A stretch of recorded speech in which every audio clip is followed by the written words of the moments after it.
திருச்சி வாசகர்களுக்கு வழக்கறிஞர் எம் முத்துசாமி தென்னிந்திய நுகர்வோர் பாதுகாப்பு சங்கத்தின் மாலை வணக்கம். இன்று தமிழ்நாடு கந்துவட்டி ஒழிப்பு சட்டம் 2003 குறித்து சில விழிப்புணர்வு தகவல்களை உங்களிடம் பகிர்ந்து கொள்ள இருக்கிறேன். அது என்ன? கந்துவட்டி அரசாங்கம் நிர்ணயித்துள்ள வட்டி.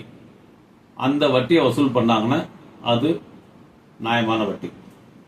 அதை தாண்டி மணி நேர வட்டி, அதாவது 1 மணி நேரம் 2 மணி நேரத்துக்கு மட்டும் உள்ள வட்டி மணி நேர வட்டி. நாள் வட்டி. நாள் வட்டினா காலையில ஒரு சிறு வியாபாரிக்கு 900 ரூபாய் கையில கொடுப்பாங்க, சாயந்தரம் அந்த வியாபாரி 1000 ரூபாய் கொடுப்பாங்க. அது தினசரி வட்டி. வார வட்டி, அதே போல ரன் வட்டி, மீட்டர் வட்டி, தண்டல் வட்டி, இந்த மாதிரி ஒவ்வொருத்தரும் பல பல வகையில பேர்ல வட்டியை வசூல் பண்ணுவாங்க. டெய்லி டிவியோ பேப்பரோ பார்த்தோம் சொன்னா கடன் தொல்லையால் குடும்பங்கள் தற்கொலை அப்படிங்கிற செய்தி வராத நாளே இருக்காது. டெய்லி வரும். ஏன்னு கேட்டீங்கன்னா, இந்த மாதிரி கந்து வட்டி கொடுக்கறவங்க ரொம்ப கஷ்டப்படுத்துவாங்க, மிரட்டுவாங்க, எந்த எல்லைக்கும் போவாங்க. சில இடத்துல பாத்தீங்கன்னா கொடுக்க வேண்டிய பணத்துக்காக வீட்டில் இருக்க லேடிஸை கூட கூட்டிட்டு உட்கார வச்சுக்குவாங்க. பணம் கொடுத்தத பத்தி தான் விடுவாங்க. இதெல்லாம் தடுக்கிறதுக்காக தான் தமிழ்நாடு அரசாங்கம் 2003ஆம் வருஷம் ஜூன் மாதம் 9ஆம் தேதி ஒரு சட்டத்தை கொண்டு வந்தது. அந்த சட்டத்துடைய எண் சட்ட எண் 38/2003. இந்த சட்டம் தமிழ்நாடு முழுமைக்கும் பொருந்தும். இந்த சட்டத்துடைய சிறப்பம்சங்கள் என்ன அப்படின்னு சொல்லி கேட்டீங்கன்னா, யாராக இருந்தாலும் தமிழ்நாட்டில் அரசு நிர்ணயித்த வட்டி விகிதத்தை தவிர கூடுதலாக வேறு வட்டி விகிதத்தை வாங்கக்கூடாது. 18% வட்டின்னு சொன்னா 18% வாங்கணும். அதுக்கு மேல எவ்வளவு வட்டி வாங்கியிருந்தாலும் அந்த வட்டி விகிதம் கந்து வட்டி எதிர்கொள்வோம். சரி, இந்த சட்டத்துடைய சிறப்பம்சங்கள் என்ன அப்படின்னு சொல்லி கேட்டீங்கன்னு சொன்னா, கந்து வட்டி கொடுக்கறாங்க, கந்து வட்டி கொடுமை நடந்திருக்குது அப்படின்னு ப்ரூஃப் பண்ணா காவல்துறையின் மூலமாகவும் நடவடிக்கை எடுக்கலாம்.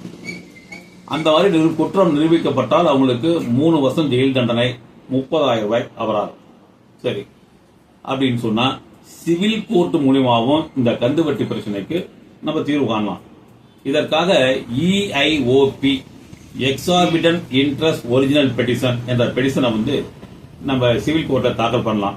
1 லட்சம் ரூபாய்க்கு கிளையா இருந்தா டிஸ்ட்ரிக்ட் முனிசிபல் கோர்ட்லயும், 1 லட்சம் to 10 lakhs வரைக்கும் சப் கோர்ட்லயும், அதுக்கு மேல district கோர்ட்லயும் EIOP exorbitant original petition என்ற வழக்கை தாக்கல் பண்ணலாம். இந்த வழக்கு மூலமா என்ன பலன் அடையலாம்னு கேட்டோம்னா, அரசு வட்டி என்ன அரசு வாங்கலாம்னு சொல்லியிருக்கோ அந்த வட்டி தொகைக்கு உள்ள அசலை மட்டும் நம்ம நீதிமன்றத்தில் கட்டலாம். ஒருவேளை இந்த கந்து வட்டி வாங்கும் போது அவங்க அதிகபட்சமா ஏதாவது அசையும் மற்றும் அசையா சொத்துக்களை பறிமுதல் செஞ்சு வச்சிருந்தாங்க அப்படின்னு சொன்னால் நீதிமன்றம் மூலமாக அந்த அசையும் மற்றும் அசையா சொத்துக்களை விடுவிக்கலாம். வட்டி அதிகமா வாங்கியிருந்தாங்கன்னா, அதாவது அரசு நிர்ணயம் செய்த வட்டியை காட்டிலும் அதிகமாக வட்டி வாங்கியிருந்தால் அந்த வட்டி தொகையை நம்ம சரி கட்டி கொள்ளலாம். இந்த மாதிரி விழிப்புணர்வு ஏற்படுத்தணும். அதாவது முடிஞ்ச வரைக்கும் கந்து வட்டி வாங்குறத நம்ம அவாய்ட் பண்ணணும். Prevention is better then cure அப்படிங்கிற அடிப்படையில் தான் செயல்படுமே தவிர, நம்ம அந்த நேரத்துக்கு 5 வட்டி 10 வட்டி 20 வட்டின்னு வாங்கிட்டு பின்னாடி செலவுபடுத்தக்கூடாது. நாங்கள் போன மாசம் டீல் பண்ண ஒரு கந்து வட்டியை பத்தி உங்களுக்கு உதாரணத்துக்காக சொல்லாமல் இருக்கோம்.